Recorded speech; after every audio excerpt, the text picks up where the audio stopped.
Hola, ¿qué tal? ¿Cómo están? Buenos días, espero que estén muy, pero muy bien. Mi nombre es Abraham Gómez. Recordarte que soy quien te va a acompañar, que soy tu maestro en turno, por quien vamos a enterarnos de estos grandiosos temas de la asignatura Evaluación del Aprendizaje.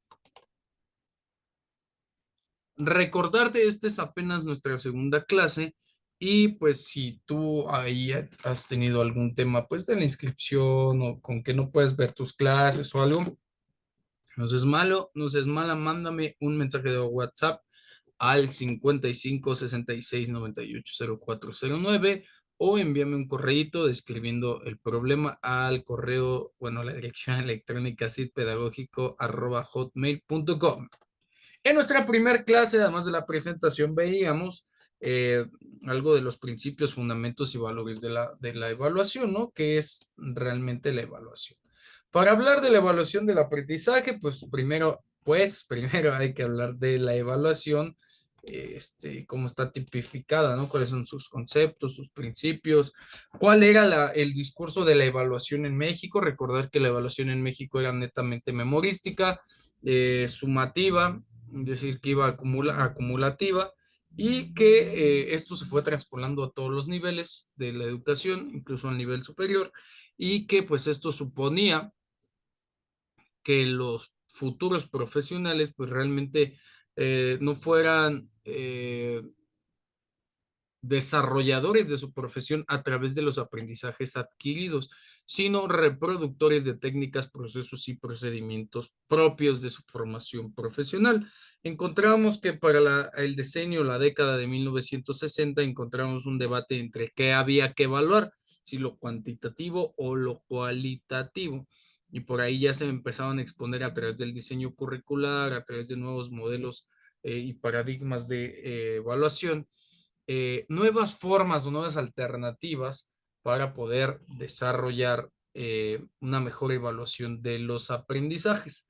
Vamos a revisar los últimos tres subtemas del primer tema, o sea, de la unidad uno, que es principios, fundamentos y valores de la educación, y vamos a concluir con modelos de evaluación y sus tres subtemas, ¿no? Que tiene esta unidad 2. Ok, entonces se hace una crítica al modelo de evaluación y cómo es que se aplica en las universidades. ¿Cuál es el modelo de evaluación en las universidades? El modelo clásico de evaluación, que está centrado en reflejar el método cuantitativo, es decir, los números, asignación de calificaciones, de acuerdo a un cambio conductual.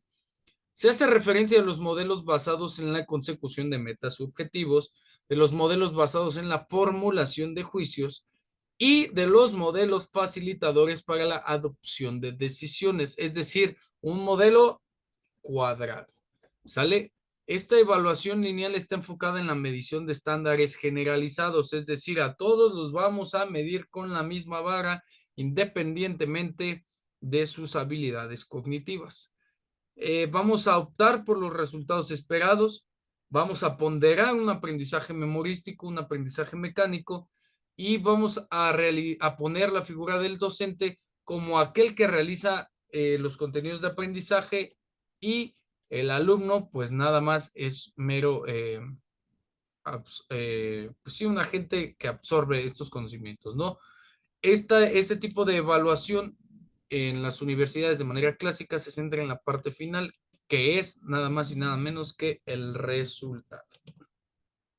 Entonces, si nosotros pasamos al siguiente subtema, que son los métodos y normas de evaluación, podemos encontrar en sus aspectos generales diferentes concepciones o acepciones.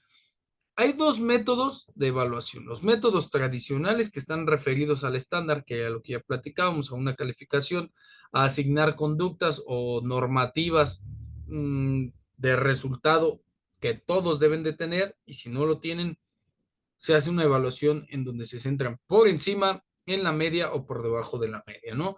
Y los métodos alternativos, que están referidos a los procesos, a las fases y a los momentos en que se puede generar el aprendizaje. Si hablamos de evaluación y de sus aspectos generales, tenemos evaluación. ¿Qué vamos a evaluar? ¿Qué objeto de estudio vamos a evaluar? ¿Cómo lo vamos a evaluar? ¿De acuerdo a qué modelo? ¿Quién lo va a evaluar? Esa figura se llama evaluador. ¿Con qué instrumento se va a evaluar? ¿En qué momento del proceso de enseñanza-aprendizaje se va a evaluar? ¿Y cuál es la finalidad de evaluar ese objeto de conocimiento? Encontramos, voy a ser un poquito más grande, encontramos a través del desarrollo de este diagrama que la evaluación tiene tres finalidades, ¿no? Diagnóstica, formativa y sumativa. Quiere decir al inicio, durante y al final del proceso de enseñanza-aprendizaje.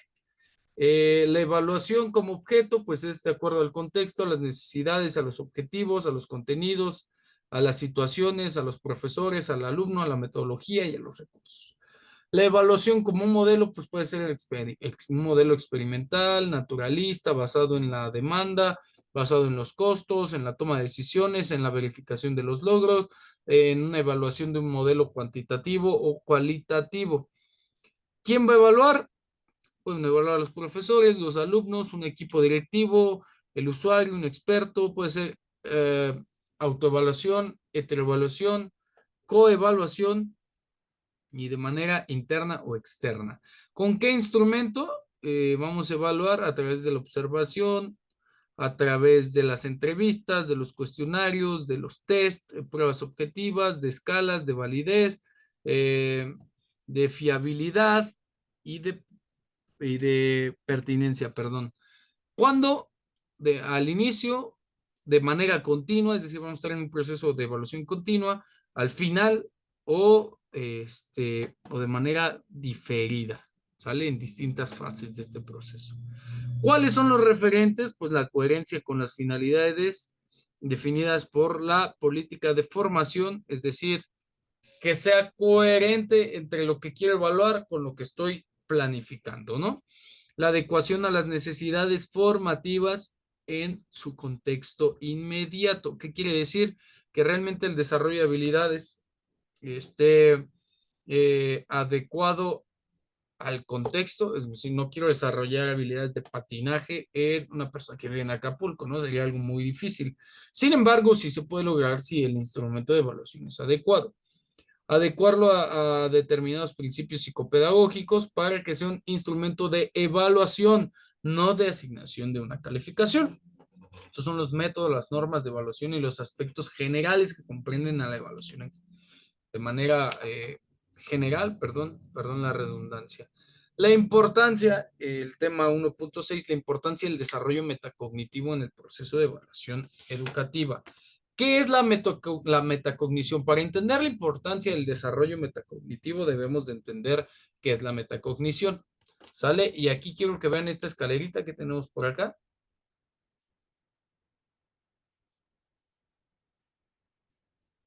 Está compuesta en 4 fases.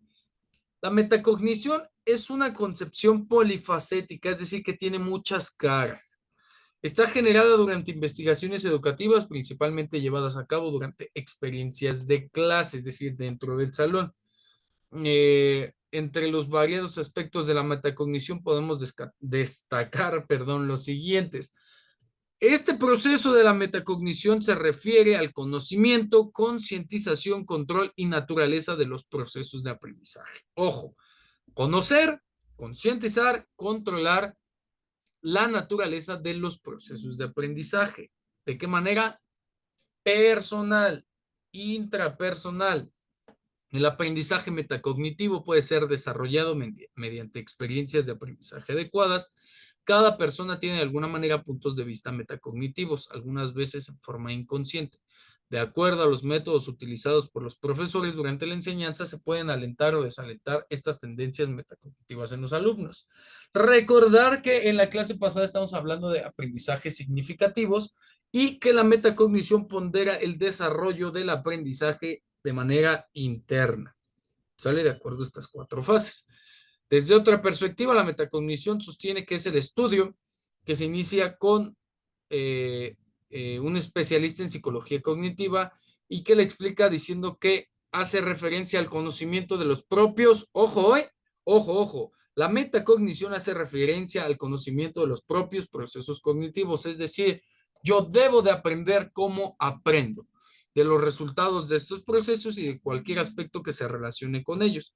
Es decir, el aprendizaje de las propiedades relevantes que se relacionen con la información y los datos. Por ejemplo, yo estoy implicado en la metacognición si advierto que me resulta aprender más fácil de esta forma que de esta otra forma. ¿Sale? Entonces, según Bourdieu, la metacognición se destaca por 4 características, que son las que tenemos aquí.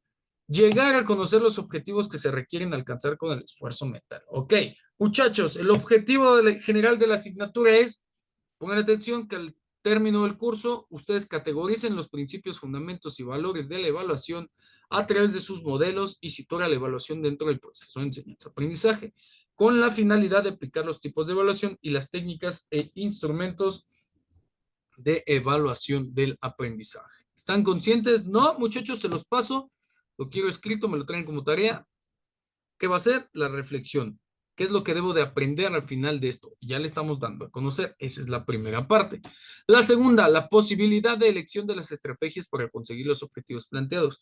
Juanito, Pedrito, María, ¿cómo les gustaría aprender a categorizar los principios, fundamentos y valores de la educación? A través de diapositivas, no que un video, no que charlas, no que un debate, que un foro de expresión, tal, tal, tal, y diseñamos las estrategias para generar el proceso de enseñanza-aprendizaje. 3. Autoobservación del propio proceso de elaboración de conocimientos para comprobar si las estrategias elegidas son las adecuadas. Híjole, me está costando un poquito de trabajo, siento que esto no va. ¿Y si cambiamos o si replanteamos? Ok, perfecto.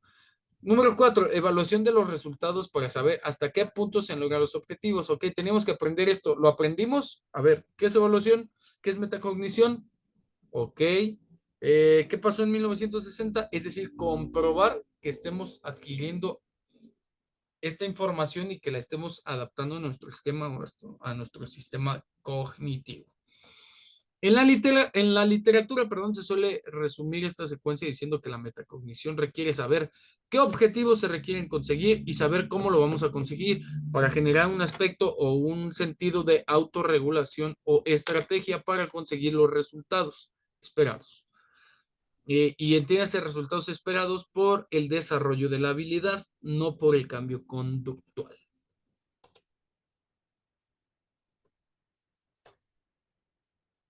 De esta forma podemos decir que un estudiante está cognitivamente maduro cuando sabe qué es comprender y cómo debe trabajar mentalmente para comprender. Además, el desarrollo de la metacomprensión nos hace tomar conciencia de que un párrafo es difícil de comprender y por eso controlamos la velocidad de lectura para de esta manera poder reducir el verdadero significado del escrito. Es decir, lo que acabamos de hacer, darle el sentido, las pausas para que realmente llevemos a buen puerto la información y que la actividad mental implicada en este proceso de comprensión sea realmente una facilitadora de la adquisición a través de por la cual estamos decodificando esta información. ¿Sale? Esto de acuerdo a estudios más recientes. Ahora, vamos a pasar aquí. Fase 1, ¿qué he aprendido? Fase 2, ¿cómo lo aprendí? Fase número 3, ¿para qué me sirvió? Fase número 4, ¿en qué otras ocasiones o en qué otras áreas de la vida lo puedo utilizar? Eso, señores y señores, mis queridos amigos y educandos, es la importancia del desarrollo metacognitivo. Si yo como docente propicio o diseño actividades o instrumentos de evaluación que me permitan evaluar en todos sus momentos, en todas sus fases, de manera cuantitativa o cualitativa, el aprendizaje a través de la metacognición, es decir, a través de un poco el autodidactismo, de saber cómo voy a aprender y cómo lo quiero aprender. Una vez que logremos eso, estamos siendo parte de un aprendizaje de calidad. Nos vamos a dar cuenta en dónde, en la evaluación. Ahora pues, vamos a cambiar de diapositiva y nos vamos a ir con la siguiente. Modelos de evaluación, ya estamos entrando a la unidad número 2. Modelos de evaluación. Los modelos de evaluación, ¿qué son? Es un conjunto de postulados teóricos y de teorías englobadas que en sí, en su conjunto, en su acepción, procuran explicar de manera epistemológica, es decir, dar a conocer el grado de veracidad de la información, de manera ontológica, es decir, las dos direcciones que puede tener el significado del significante, y de manera axiológica, es decir, de los valores, y metodológica en cuanto al proceso de evaluación. Todo este conjunto de teorías y postulados que están filtrados o que están diseñados metodológicamente por lo que ya platicamos, eso es un modelo de evaluación.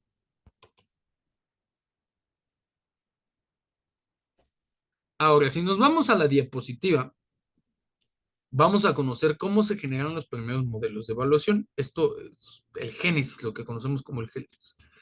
Platicábamos en la unidad anterior que los primeros modelos de evaluación estaban referidos únicamente a medición. ¿Qué evaluaban? Pues medir la conducta, ¿no? Después pasaron a un modelo de medición psicofísica con los orígenes de la psicometría de Alfred Binet. Y es que desde los laboratorios de psicología experimental se estudiaban las diferencias individuales, perdón, por Fechner, Richard Fechner, en la segunda mitad del siglo XIX. Después pasamos a los modelos de evaluación de test mentales, que son datos psicopedagógicos. Galton clasificó a los individuos por inteligencia promedio, es decir, marcó un estándar y comenzó a estudiar las individualidades, ¿no? De esta forma. Bueno, los individuos de acuerdo a sus inteligencias. Usó estadística utilizando la media, mediana y la varianza y la correlación entre estos datos psicopedagógicos. Después, los aportes psicométricos al rendimiento escolar por Kraepelin en laboratorios psicológicos, por Alfred Binet en 1905 en las escalas de inteligencia y Reis inició la medición en pedagogía y Thorndike medir en ciencias sociales. Estos aportes psicométricos, recordar que vienen de la evaluación de los seres humanos por efectos de la Segunda Guerra Mundial. Este es donde más toman su auge y esto es para medir al ser humano que tiene más capacidad de desarrollo y de adaptabilidad.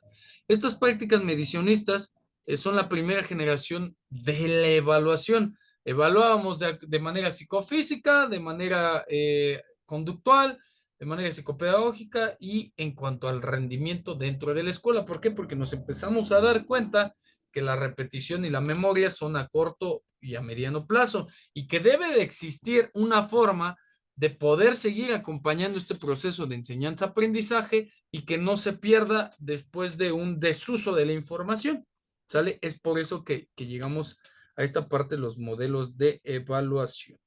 Vamos a pasar con la revisión de 3 modelos que tenemos aquí en el temario, que es el modelo psicométrico o del atributo,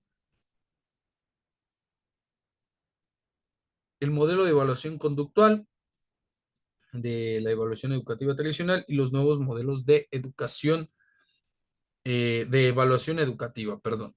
¿Qué es el modelo psicométrico o del atributo? Es también denominado como el modelo del enfoque correlacional. Se entiende a la conducta como un resultante de una serie de atributos intrapsíquicos, es decir, dentro de nuestra psique, ¿no? Que son variables propias del organismo a través de nuestra carga genética. Es decir, nosotros nos comportamos de acuerdo a aquello que se nos fue atribuido como cargas genotípicas, como nuestros genes. Nuestros genes van a determinar cómo nosotros nos comportamos dentro del proceso de enseñanza-aprendizaje. En este modelo se toma la relevancia de la relación que existe entre los atributos internos, que son los genotipos, y las manifestaciones externas, que en este caso son las respuestas a los test. ¿Cómo respondo a ciertas evaluaciones? Dicha relación se basa en el enfoque correlacional mencionado. Por otro lado, el objetivo del modelo del atributo es predecir una conducta más allá de los ámbitos estudiados o testados. Es decir, cómo me puedo comportar yo en X situación o en X contexto. Ay, perdón, aquí anda estorbando este. Déjenme lo borro. Ok. ¿Cuál es la formulación teórica? Según el modelo del atributo, la conducta se da en función de variables personales u organísmicas, es decir, según variables intrapsíquicas o genotípicas. ¿Qué son los aspectos genotípicos? La carga genética, lo que nos ha sido heredado de generación en generación. No la manera en que nos comportamos, sino la carga, lo que los genes hacen para que yo pueda expresar una conducta, ¿sale? ¿Cuáles son las variables objeto de estudio? El objetivo es estudiar la personalidad de la persona de una forma molecular y objetiva. Es decir, que la conducta se puede descomponer en unidades de conducta más pequeña, cuya suma configuran a la conducta en general, ¿no? No es una sola unidad, sino que se precisa descomponer todas las partes de la personalidad de manera molecular para así estudiarla y definirla. ¿Cuáles son los presupuestos teóricos? Que la conducta se explica en función de variables internas, estos rasgos que nos hacen que nos comportemos de cierta forma, que sí puedo decir, bueno, para mi papá era más fácil aprender de manera visual, y como la carga genética del gen es receptivo y el de mi mamá, la carga genética es predominante, el de mi mamá fue receptivo y por ende ganó el de mi papá, a mí se me facilita aprender de manera visual. ¿Sale? Estas variables dan consistencia y estabilidad al comportamiento a lo largo del tiempo y de las situaciones. Son rasgos innatos, es decir, los genes, algo que ya tenemos precargado. Estos rasgos de personalidad van a dimensiones que son temperamentales y cognitivas, ¿sale? Que es el temperamento, es algo que tenemos en cuanto a nuestras cargas, y de manera cognitiva nuestras funciones, a nuestros procesos de cognitivos superiores, la reflexión, el análisis, la síntesis, todo eso. ¿Cuáles son los objetivos de este modelo? Descubrir, clasificar, comparar y predecir las conductas en diversos contextos de aprendizaje, estudiar las diferencias individuales y ubicar al sujeto en relación al grupo de referencia normativo en un rango o dimensión concreta que se pueda cuantificar. El enfoque nomotético que platicábamos la clase pasada. ¿Cuáles son este enfoque nomotético? Pues estos principios generales, estos principios que ya tienen una validez no solo en un ámbito de estudio, no solo en una ubicación geográfica o dentro de una cultura, sino que ya se volvieron estos principios aceptados en cuanto a un carácter universal. ¿Cuáles son los métodos? El método de correlación entre los genes y la conducta, ¿sale? Y la predicción de estas. ¿Cuáles son las técnicas? Pues pruebas psicométricas, procedimientos estadísticos, factoriales, cuestionarios de personalidad, test de inteligencia, test de interés. Y los ámbitos de aplicación es la escuela, las organizaciones, las clínicas y la investigación. Esto es a lo que se dedica el modelo psicométrico del atributo.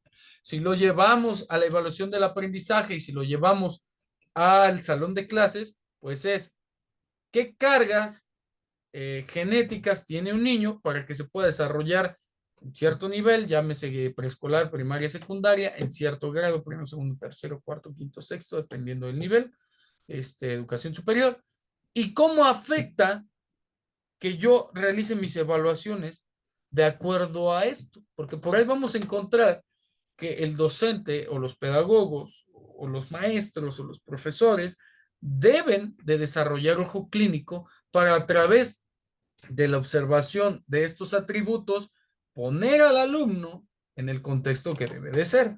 ¿Qué vamos a hacer? Generalmente podemos encontrar a niños buenos en ciertas actividades y se tiene la mala costumbre de clasificarlos y no de desarrollarlos o de darles eh, pues sí, una cosmovisión amplia, ¿no? Entonces, en ese sentido, de eso nos sirve el modelo psicométrico del atributo. ¿Cómo lo podemos hacer? Ya se los dije, con test de inteligencia, con test de desarrollo de la personalidad.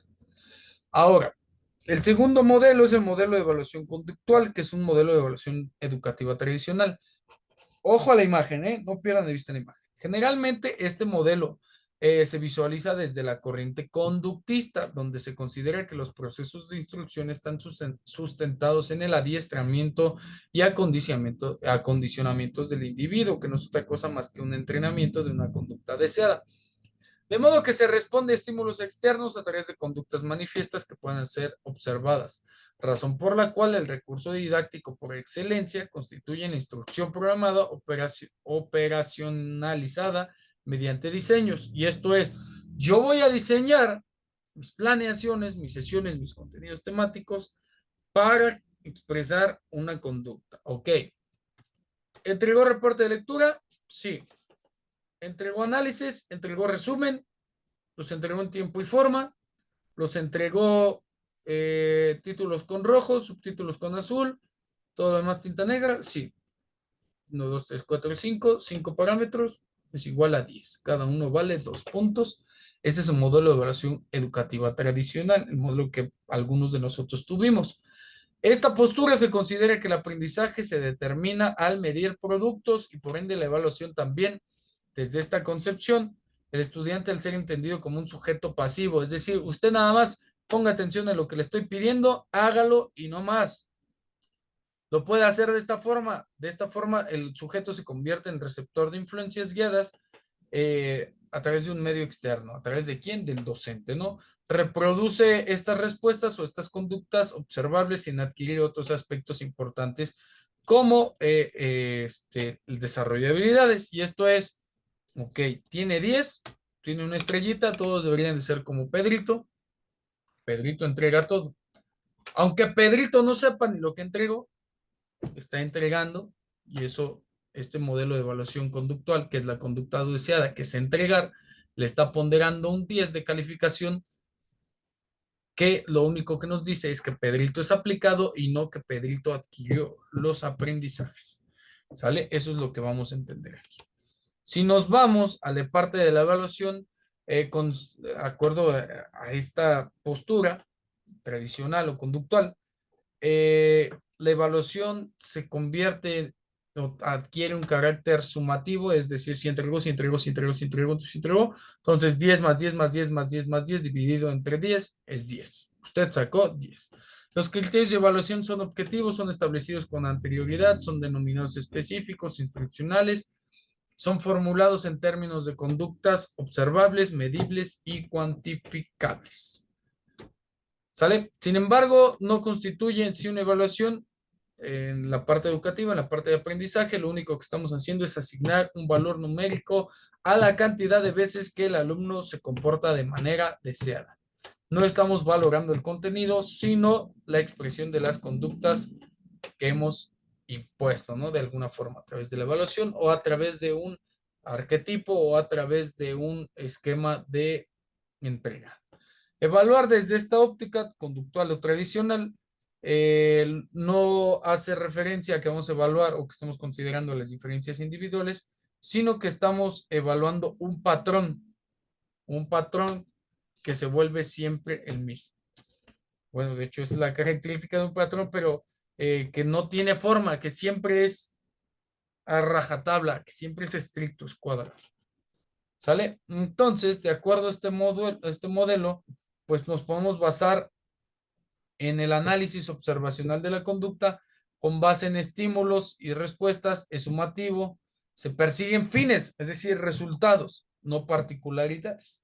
La presentación del estímulo es condicionadora de la conducta, el aprendizaje es generalizado y todos deben aprender lo mismo. Se estandariza la metodología y se excluyen otros tipos de conocimiento, es decir, usted va a ver única y exclusivamente lo que yo le voy a enseñar y va a realizar única y exclusivamente lo que yo le voy a decir para que aprenda única y exclusivamente lo que debe de aprender.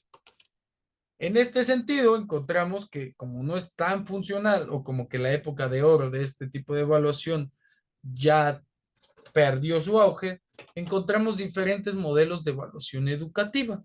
¿Cuáles son los modelos? El enfoque cuantitativo. Los tradicionales, el enfoque cuantitativo de acuerdo al modelo de medición, al logro de objetivos, al modelo de análisis de sistemas, al modelo de toma de decisiones. Al enfoque de transición, un modelo sin referencia a objetivos y es como vayan sucediendo las cosas, vamos a ir evaluando.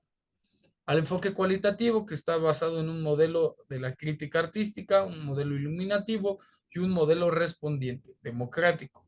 Otros pueden ser el modelo de negociación, de evaluación de los negocios, de los procesos, de la calidad, de evaluación, acción.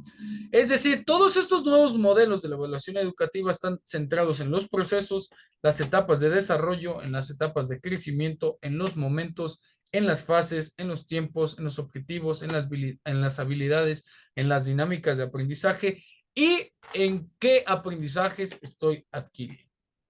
Te voy a dejar una lectura que el día de mañana ya la vas a tener, va a ser lo primero que vamos a ver en la clase, y vamos a realizar un ensayo respecto a este tema porque me interesa conocer tu opinión. Hemos terminado con los últimos 3 subtemas de la unidad 1, hemos terminado con los subtemas de la unidad 2. Yo espero que estés muy listo, muy lista, que hayas tomado nota, porque va a haber muchísimas preguntas en la clase en vivo. Mi nombre es Abraham Gómez, es un gusto y un placer volver a saludarte. Nos vemos en un momento más.